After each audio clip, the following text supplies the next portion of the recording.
Assalamualaikum warahmatullahi wabarakatuh. Halo semua. Kami dari kelompok 4 akan menjelaskan materi tentang pembuatan daftar temuan. Selamat menyaksikan ya. Halo semuanya. Sebelum masuk ke materi, kenalan dulu yuk sama kelompok kami. Kira-kira ada siapa aja ya? Yang pertama, itu ada Iga. Yang kedua, ada Mutiara. Yang ketiga ada Rahmania. Yang keempat ada Vini. Dan yang terakhir, yang paling ganteng di kelompok ini ada saya Taki. Sebelum kita masuk ke dalam materi, ayo kita cari tahu dulu, temuan itu apa sih? Temuan merupakan hasil dari suatu audit. Bentuk temuan mengkonsolidasikan semua informasi penting yang berkaitan dengan suatu masalah audit tertentu. Temuan-temuan juga diperlukan untuk mendukung atau mencegah salah pengertian kesimpulan yang diambil dan rekomendasi dari auditor internal. Apabila ada hal penting dan kritis, maka auditor harus mempunyai waktu untuk mendokumentasikannya. Review daftar temuan. Daftar temuan audit kemudian diproses melalui pengembangan kertas kerja dan penyajian atau laporan. Bentuk temuan paling efektif dari daftar temuan audit yang diproses melalui pengembangan kertas kerja terdiri dari 5 elemen, yaitu kondisi, kriteria, sebab dan akibat, serta rekomendasi. Sedangkan bentuk temuan yang paling efektif yang diproses melalui penyajian atau laporan terdiri dari 4 elemen, yaitu yang pertama, judul yang bermakna. Yang kedua, pernyataan pembuka atau kondisi akibat. Yang ketiga, bagian pengembangan atau kriteria sebab.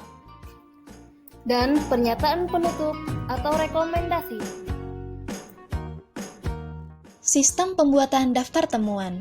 Untuk jenisnya sendiri, temuan audit memiliki 2 jenis. Yang pertama, temuan bersifat menguntungkan, atau yang biasa disebut dengan temuan positif. Yang kedua, temuan bersifat kekurangan, atau yang biasa disebut dengan temuan negatif.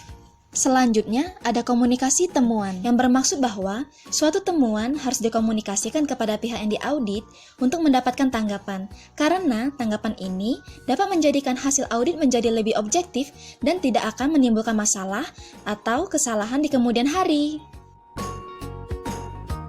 Pembuatan daftar temuan berdasarkan prioritas permasalahan atau urgensi dibedakan menjadi 2, yaitu temuan yang disebabkan oleh faktor internal dan daftar temuan yang disebabkan oleh faktor eksternal.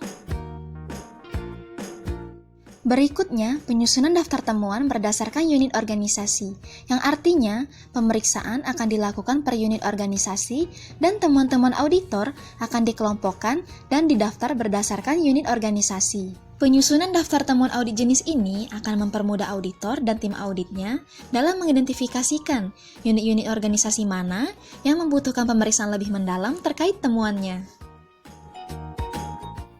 Siklus pembuatan daftar temuan. Menurut Tugiman, temuan pemeriksaan adalah hal-hal yang berkaitan dengan pernyataan tentang fakta. Dari daftar temuan, auditor dapat mengembangkan program audit dan menemukan fokus audit.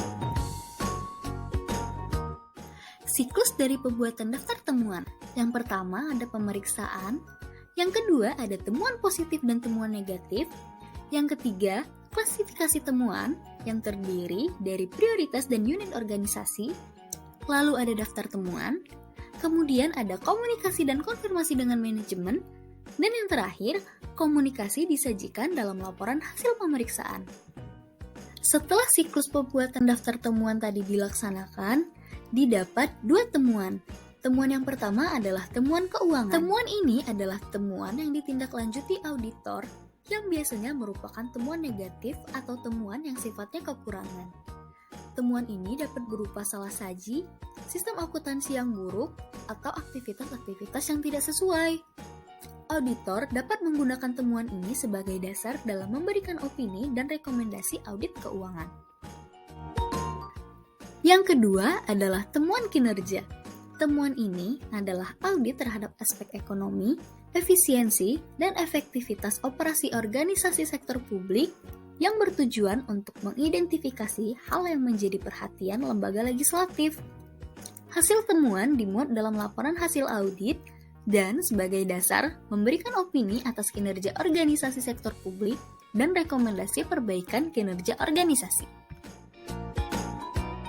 Sistem atau program manajemen kinerja adalah sebuah proses yang dimulai dengan penetapan tujuan dan sasaran dan diakhiri dengan evaluasi. Proses manajemen kinerja pada garis besarnya terdiri dari 5 kegiatan utama, yaitu pertama, merumuskan tanggung jawab dan tugas yang harus dicapai. Kedua, menyepakati sasaran kinerja. Ketiga, melakukan monitoring. Keempat, menilai prestasi kerja karyawan. Dan terakhir, memberikan umpan balik hasil penilaian. Simanjuntak mendefinisikan evaluasi kinerja adalah suatu metode dan proses penilaian pelaksanaan tugas atau performance seseorang atau sekelompok orang atau unit-unit kerja dalam suatu organisasi sesuai dengan standar kinerja atau tujuan yang telah ditetapkan terlebih dahulu. Sehingga tujuan evaluasi kinerja ialah menggambarkan pencapaian sasaran organisasi, pencapaian sasaran unit kerja, pencapaian sasaran kelompok, dan pencapaian sasaran individu. Selanjutnya, kita masuk ke dalam teknik pembuatan daftar temuan. Untuk pembuatan daftar temuan sendiri memiliki 2 jenis teknik. Yang pertama, pembuatan daftar inventarisasi masalah. Yang kedua, teknik penemuan akar masalah. Untuk teknik yang pertama dilakukan dengan membuat penyusunan daftar dan presentasi matriks, dan untuk teknik yang kedua dilakukan dengan membuat diagram Ishikawa.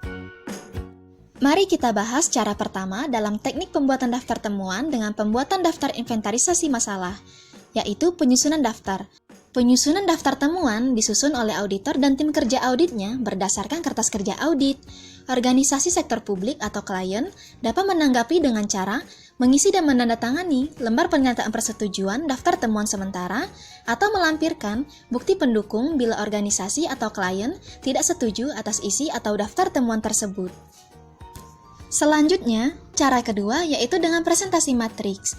Dilakukan dengan menyampaikan pesan berupa ide atau gagasan kepada halayak atau sekelompok orang secara langsung atau tatap muka. Terdapat beberapa keuntungan dari presentasi matriks ini. Yang pertama, lebih efisien, yang kedua, lebih efektif, dan yang ketiga, memiliki pengaruh besar untuk mempengaruhi audiensnya. Mengingat banyaknya keuntungan yang bisa diperoleh melalui teknik presentasi matriks ini, maka ada beberapa hal yang perlu diperhatikan dalam presentasi matriks. Hal-hal tersebut bisa kalian lihat di bawah ini ya. Selain itu juga, ada beberapa faktor yang perlu diperhatikan agar presentasi matriks dapat dilakukan dengan bagus dan menarik. Antara lain, yang pertama, pemilihan aplikasi pembuatan presentasi, yang kedua, perencanaan materi presentasi, yang ketiga, penguasaan aspek teknis, dan yang keempat atau yang terakhir, teknik penyajian presentasi. Salah satu bentuk dari teknik penemuan akar masalah ialah dengan membuat diagram Ishikawa.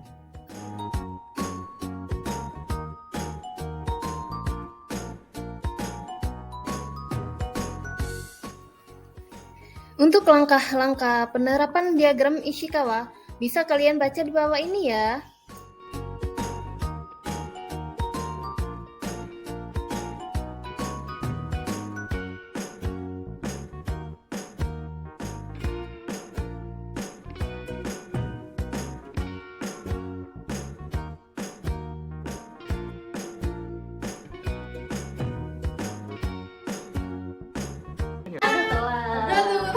Pembuatan daftar penemuan. Temuan.